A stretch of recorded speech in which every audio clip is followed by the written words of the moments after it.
In this video, we'll be taking a look at how to hide your profile picture on an Android phone for WhatsApp.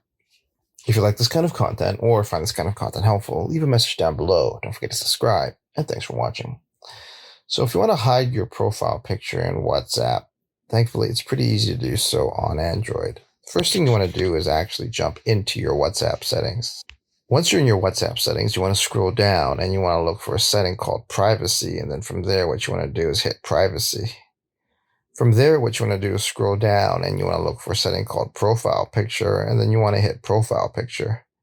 And then from there, what you want to do is hit nobody. And then you'll be able to hide your profile picture from people on WhatsApp.